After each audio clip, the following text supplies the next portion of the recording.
అని వాస్తవము అయినటువంటిది ఈ సత్వానికి కూడా అతీతంగా ఉంటుంది, అవతలు ఉంటుందన్నమాట. ఎవరైతే లాభ నష్టాల గురించి ఆలోచనలన్నింటినీ వదిలేశారో వారికి మనసులో ఏ సంఘర్షణ ఉండదు. కాబట్టి అతడే అహింసావ్రతుడు అన్నారు మహారాజు గారు. నిజమే, అహింస అనే ఐడియా నన్ను మొదటి నుంచి ఎంతగానో ఆకర్షిస్తూ వచ్చింది. అన్నిటికంటే కూడా నాకు ఈ అహింస అనేటువంటి ఆలోచన నన్ను ఎంతగానో ఆకర్షిస్తూ వచ్చింది అన్నాడు పృచ్ఛకుడు.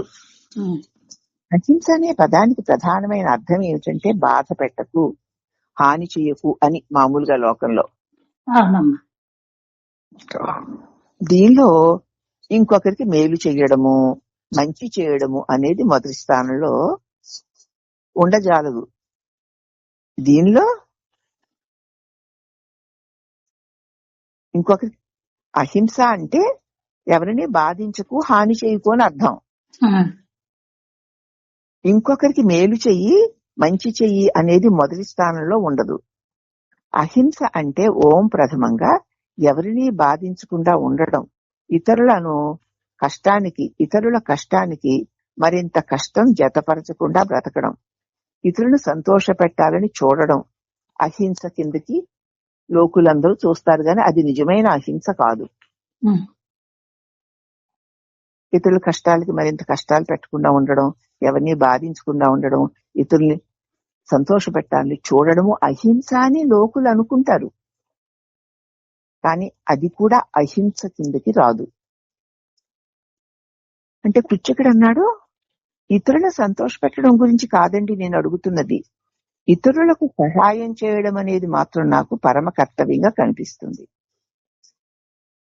నేను ఇతరులను సంతోష పెట్టాలి అని దాని గురించి మాట్లాడట్లేదండి, కానీ సాధ్యమైనంత వరకు ఇతరులకి నేను సహాయం చేయాలి అనుకుంటున్నాను అన్నాడు.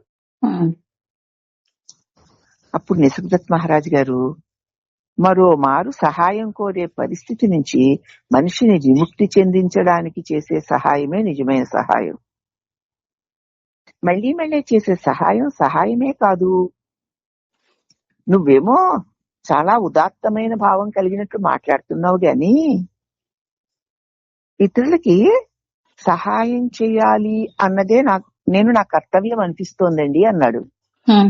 ఎంత ఉదాత్త భావం కలిగినట్లుగా. ఇతరులకు నువ్వు సహాయం చెయ్యాలంటే ఇతరులు నీ సహాయాన్ని కోరే దుస్థితిలో ఉండాలనా నీ ఉద్దేశం అంటున్నారు ఇక్కడ. అదే అమ్మా,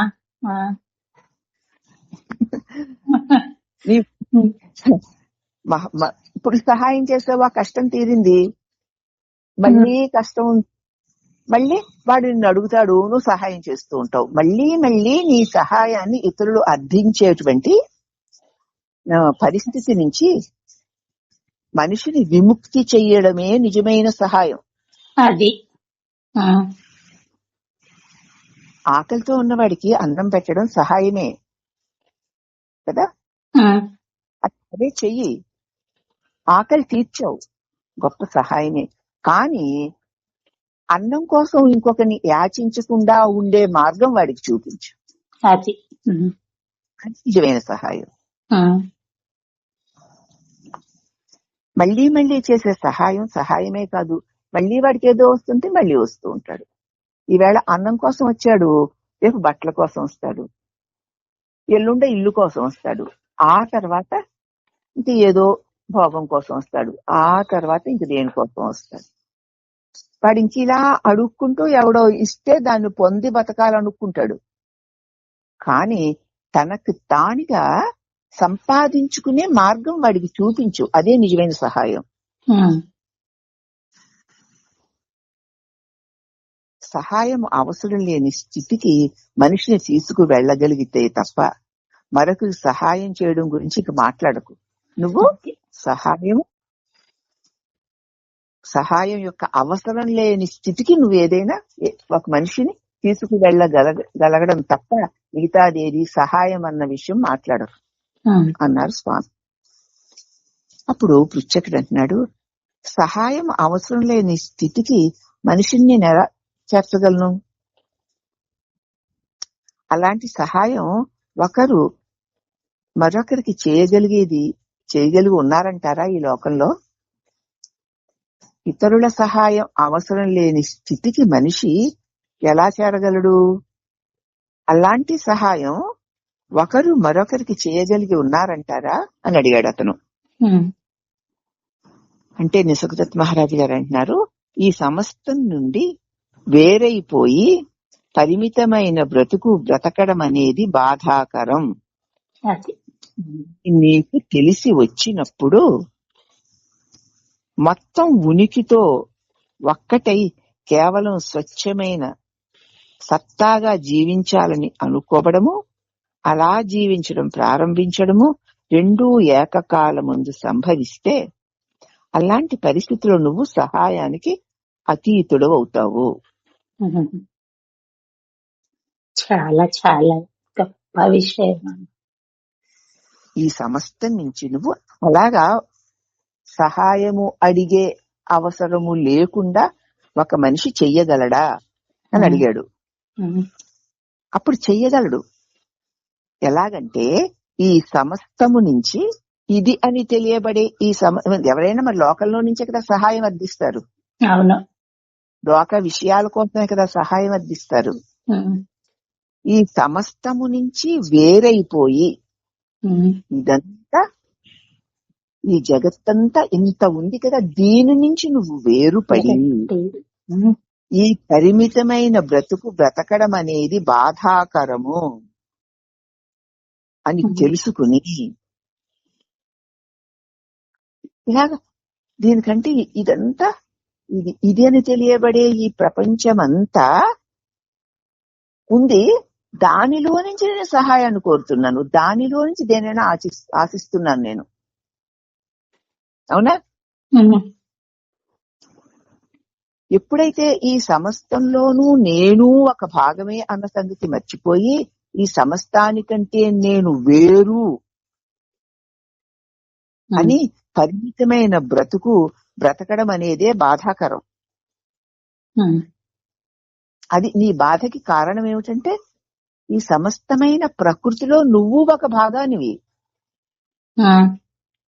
ఉండి నేను దీనికంటే వేరు అనుకుని బ్రతకడమే నిజమైన బాధాకరమైన బ్రతుకు అని నీకు అనుభవపూర్వకంగా తెలిసి వచ్చినప్పుడు మొత్తము ఉనికితో ఒక్కటే ఇదంతా ఇది అని తెలియబడే ఈ ప్రపంచమంతా ఒక్కటే అని ఆ ఒక్కదైన ఉనికితో నీవు కూడా దాంతో కలిసిపోయినప్పుడు కేవలం స్వచ్ఛమైన సత్తాగా జీవించాలి అని అనుకోవడము, అలా జీవించని ఆరంభించడము రెండూ ఒకేసారి సంభవిస్తాయి. నిజంగా ఆలోచన కలిగితే అలా ప్రయత్నం చేస్తే అవలీలగా ఈ సమస్తముతోటి నువ్వు ఐక్యమైపోయి ఉండగలుగుతావు. అలాంటి పరిస్థితుల్లో నువ్వు సహాయానికి అతీతుడు అవుతావు. నువ్వు ఎవరికి సహాయం చేయవలసిన అవసరము లేదు, ఎవరు నీకు సహాయం చేయవలసిన అవసరము. ఆ స్థితికి వెళ్తావు. నాకంటే ఇది వేరు, దీనిలో నుంచి నేనేదో పొందాలి అనుకున్నంతసేపు కూడా నువ్వు సహాయాన్ని అర్థించేవాడిగానే ఉంటావు. అవునమ్మా. ఇది నేను ఒకటే, దానిని విడిచి నేను లేను, నన్ను విడిచి లేదు, దీనిలో ఏదుందో అది నేను కనుక నువ్వు గ్రహించగలిగిన రోజున ఇక నువ్వు సహాయానికి అతీతుడు అయిపోతే ఇంకెవరిని అడుగుతావు? సహాయం అడగడానికి నీకంటే వేరుగా ఎవరున్నారు? ఎవరు లేరు. అసలు సహాయం అడగవలసిన అవసరం లేదమ్మా. లేదు కాబట్టి సహాయానికి అతీతుడు అయి ఉంటావు. నీ ధర్మ నియమము, నీ ప్రవర్తన సరళిని చూసి మరొకరు నేర్చుకోవాలనుకోవడం ద్వారా నీవు ఇంకొకరికి సహాయపడగలవు. అప్పుడు నువ్వు అలాగే జీవిస్తున్నప్పుడు నీ ధర్మనీతితో కూడినటువంటి నీ జీవన ప్రవర్తన సరళిని చూసి మరొకరు కూడా మనం కూడా అలాగా జీవించాలి అని అనుకున్నప్పుడు అది సహాయం, నువ్వు సహాయం చేయగలుగుతావు. ఇంత తేలిక నిన్ను నువ్వు వేరుపరుచుకుంటున్నావు. నేను వేరు, ఇతరము వేరు, నేను వేరు, అది వేరు, ఇది వేరు అనుకుంటున్నావు. నీకంటే అది వేరుగా ఉంది కాబట్టి దాని నుంచి ఏదో కావాలని కోరుకుంటున్నావు. ఆ కోరుకోవడం వల్ల నువ్వు అనేక బలహీనతలకు లోనైపోతున్నావు. అందుకు సహాయం అవసరము అంటున్నావు. కానీ నీకు ఏ సహాయము అవసరం లేదు. నీ చేత తెలియబడేది ఏదైతే ఉందో అది నువ్వే. అయినప్పుడు నువ్వు సహాయాన్ని ఎవరి నుంచి కోరుకోవలసిన పని లేదు. అప్పుడు నువ్వు సహాయానికి అతీతుడు అయి ఉంటావు. అప్పుడు ఎవరి సహాయాన్ని అర్థించకుండానే నువ్వు నిర్మలంగా ఆనందంగా జీవిస్తూ ఉంటావు. ఏదెప్పుడు ఎలాగో అలాగే జీవించడం, అది అది పంచమే జీవించడం అంటే. ఏది దానిని ఇప్పుడు దాకా అర్థం అవ్వలేదని నాకు తెలుసు. ప్రకృతి ఏది ఇచ్చిందో దానిని, అది ఇది అనకుండా, ఇది కావాలి అది కావాలి అనకుండా ప్రకృతి ఏది ఇచ్చిందో దానిని అప్పటికి అంతగా తీసుకోగలగడం. నువ్వెవరిని సహాయం అడగట్లేదు, అలాగే సహాయం చేయవలసిన పని కూడా లేదు అని తెలుసుకుని నీవు జీవిస్తూ ఉంటే నువ్వింత ఎలా ఉండగలుగుతున్నావు. మేము అలా ఉండాలని అనుకున్న వారికి నువ్వు సహాయం చేయగలుగుతావు.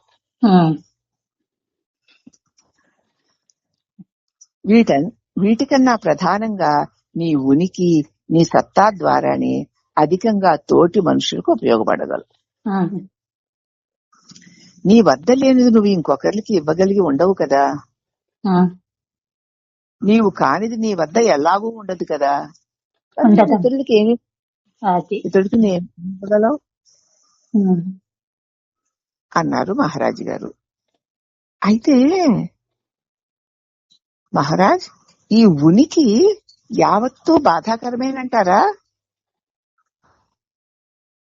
అన్నాడు. మరి ఈ ప్రపంచంలో అన్నది ప్రతి క్షణము కలుగుతోంది, తొలుగుతోంది.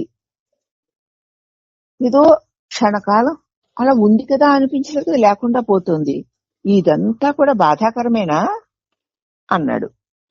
అంటే నిసర్గత్ అన్నారు, కాకపోతే ఈ మొత్తం విశ్వంలో ప్రతి జీవి సుఖం కోసం పడే ఈ తాపత్రయం అంతా ఏమిటి బాధాకరమే కదా. ఏ ప్రాణి కూడా సుఖం కోసం పడే తాపత్రయమే బాధాకరం. ఆనందంలో ఉన్నవాడు ఆనందం కోసం వెతుకుతాడా? అక్కర్లేదమ్మా. మనుషుల ఆరాటం చూడు, ఎంత బాధపడుతున్నారో. కాబట్టే సుఖంలో కొంత రిలీఫ్ దొరుకుతుందేమోనని వెతుకుతున్నారు. అంతే. ఆ వెతుకులాటే బాధాకరంగా ఉంది. అమ్మా ఇప్పుడు తెలుస్తుందమ్మా. ఈ సుఖము మళ్లీ మళ్లీ ఖాయంగా దక్కుతుందన్న హామీ లేదాయే? లేదు. ఏదో ఈ లక్షలు, 10 లక్షలు 15 లక్షలు సంపాదించుకుంటే చాలు, దానితోటి సుఖంగా బ్రతుకుతానంటాడు. నానా బాధలు, అగచాట్లు పడి, ఇక్కట్లు పడి, ఆభాసలు పడి సంపాదించాళ్లే.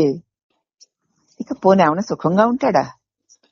దాన్ని సంరక్షించుకోవడానికి మళ్ళీ లక్షదారులు వెతుకుతాడు. మళ్ళీ దాన్ని అనుభవించుకోవడానికి కోటిదారులు వెతుకుతాడు. ఇంక వీడు ఎప్పుడు సుఖపడినట్టు?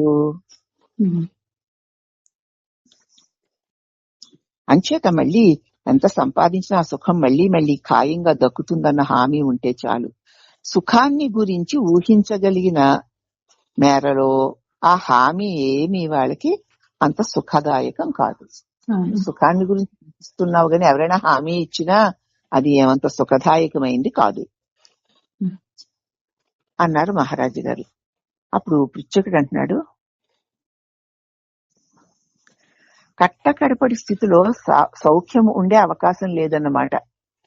చిట్ట చివరికి ఇంకా సుఖం ఉండే అవకాశం లేదన్నమాట ఈ జగత్తులో అన్నాడు. నువ్వు సుఖముండే అవకాశం లేదంటున్నావు గాని దుఃఖము ఉండదన్న సంగతి తెలుసుకోవే. అది నీకు సుఖ ఆపేక్ష లేకపోతే దుఃఖము కూడా ఉండదమ్మా. ఉండదమ్మా. మరి అప్పుడు ఏముంటుంది? స్వేచ్ఛ మాత్రమే. దుఃఖాల ప్రసక్తే లేని స్వేచ్ఛ ఉంటుంది. సౌఖ్యం అనేది ఏదో ఒక దాని మీద ఆధారపడి ఉంటుంది కదా. ఫలానాది ఉంటే సుఖం అన్నావు, అది లేకపోతే దుఃఖం అయిపోతుంది కదా. అవుతుందమ్మా. అందుచేత ఈ సుఖం అనేది ఏదో ఒక దాని మీద ఆధారపడి ఉంటుంది. సమస్తమైన వాటి నుంచి స్వేచ్ఛ అనేది దేని మీద ఆధారపడి ఉండదు. కనుక అది పోగొట్టుకునే ప్రశ్నే లేదు. దేని మీద ఆధారపడి ఉన్నదైతే పోగొట్టుకోవచ్చు. దేని మీద ఆధారపడిందా నువ్వేం పోగొట్టుకుంటావు? దుఃఖముక్తి లేక స్వేచ్ఛ అనే దానికి కారణమే లేదు. దుఃఖ విముక్తికి అంటే స్వేచ్ఛకి కారణమే లేదు కాబట్టి అది నాశనం కాదు. కాబట్టి ఆ స్వేచ్ఛను కనుక్కో. నాకు దుఃఖం కలుగుతోంది అంటే నాకు దుఃఖం కలుగుతోంది, ఈ దుఃఖాన్ని పోగొట్టుకోవాలి అని తాపత్రయపడుతూ దానికోసం నువ్వు ప్రయత్నాలు చేసే కంటే నువ్వు ఈ దుఃఖం నాకు ఎందుకు కలుగుతోంది అని పరిశీలన చెయ్యి. ఏదో లేదు అన్న కొరత భావన చేత దుఃఖం కలుగుతుంది. ఏదో లేదు అన్న కొరత భావన ఉండడం చేత ఆ కొరత భావన నీకు దుఃఖాన్ని కలిగిస్తోంది. ఏదో ఉంది అన్న భావం చేత నీకు సుఖం కలుగుతోంది అనుకుంటున్నావు. అంతేమ్మా. ఏది ఉన్నా ఏది లేకపోయినా నేనున్నాను అని తెలుసుకుంటే అది స్వేచ్ఛ. నువ్వుంటేనే కదా దుఃఖము గాని సుఖము గాని, కలిమి గాని లేమి గాని, బాధ గాని మరి సుఖం గాని నువ్వుంటేనే కదా. నేనుంటేనే అమ్మా. రెండు పరస్పర విరుద్ధ భావాలు. ఒకటి ఉంటే ఇంకొకటి ఉండదు, ఒకటి ఇంకొకటి దాని మీద ఆధారపడి ఉంది. అయితే ఈ రెండిటి మీద నువ్వు ఆధారపడి ఉన్నావు అంటే ఇక దుఃఖంలో కొట్టుకుపోతున్నావు అని అర్థం. నీకు స్వేచ్ఛ ఉండదు. ఈ దుఃఖాలు ఎవరికి అని ప్రశ్న చూస్తే నాకు సుఖంలోనూ దుఃఖంలోనూ, బాధలోనూ సంతోషంలోనూ, రోగంలోనూ ఆరోగ్యంలోనూ రెండు ద్వంద్వాలు కదా. ఆ రెండిటిలోనూ నేను సమంగానే ఉన్నాను. అట్టి నీకు ఆ రెండూ లేవు, దాని వల్ల కలిగే బాధలు లేవని తెలుసుకో. అదే స్వేచ్ఛ. కాబట్టి నీవు ఉండడమే మహాస్వేచ్ఛ అనే స్వేచ్ఛని కనుక్కో. ఇక ఈ హింసలు అహింసలు, ఈ దుఃఖాలు, ఈ సుఖాలు, ఈ భోగాలు, ఈ బాధలు, ఇవన్నీ ద్వంద్వాలు. అవి ఒకదానిని విడిచి మరొకటి ఉండవు. దుఃఖం ఉంటే వెను వెంటనే సుఖం ఉంటుంది, సుఖం ఉంటే వెను వెంటనే దుఃఖం ఉంటుంది, భయం ఉంటే వెంటనే అభయం ఉంటుంది, అభయం ఉంటే వెంటనే భయం ఉంటుంది. ఒకరిని వెన్నంటి ఒకటి ఉంటూనే ఉంటాయి. ఏదొస్తే అదే నా నిజమైన ఆనందం అనుకుని దుఃఖం అనుకుని, దుఃఖం వస్తే దుఃఖితుడు అయిపోయి, సుఖం వస్తే భోగితుడు అయిపోయి వాటికి లొంగిపోతూ నువ్వు ఉండి ఈ బాధామయమైన జగత్తులో నువ్వు అజ్ఞానం వల్ల కొట్టుకుపోతున్నావు. ఈ సుఖ దుఃఖాలు ఎవరికి, ఈ హింస అహింసలు ఎవరికి అని ఒక్కసారి ఆగి చూస్తే నాకు అని నీకే తెలుస్తుంది. అవి ఉన్నప్పుడు నేనున్నాను, అవి లేనప్పుడు నేనున్నాను. నేను ఉండడం అనేది సదా ఉంది. అవే కలిగి తొలుగుతున్నాయి. వాటితో ఏ సంబంధము లేకుండా నేను స్వేచ్ఛా స్వరూపుడు నేను ఉన్నానని నీ స్వేచ్ఛను నువ్వు కనుక్కో అన్నారు మహారాజు గారు. నీ స్వేచ్ఛను నీవు కనుక్కొని నువ్వు స్వేచ్ఛా స్వరూపుడు అని ఎరిగి ఉన్నప్పుడిక ఈ హింసలు అహింసలు, సుఖాలు దుఃఖాలు ఇవన్నీ కూడా కేవలం నీ అజ్ఞాన కల్పితాలే అని తెలుస్తుంది.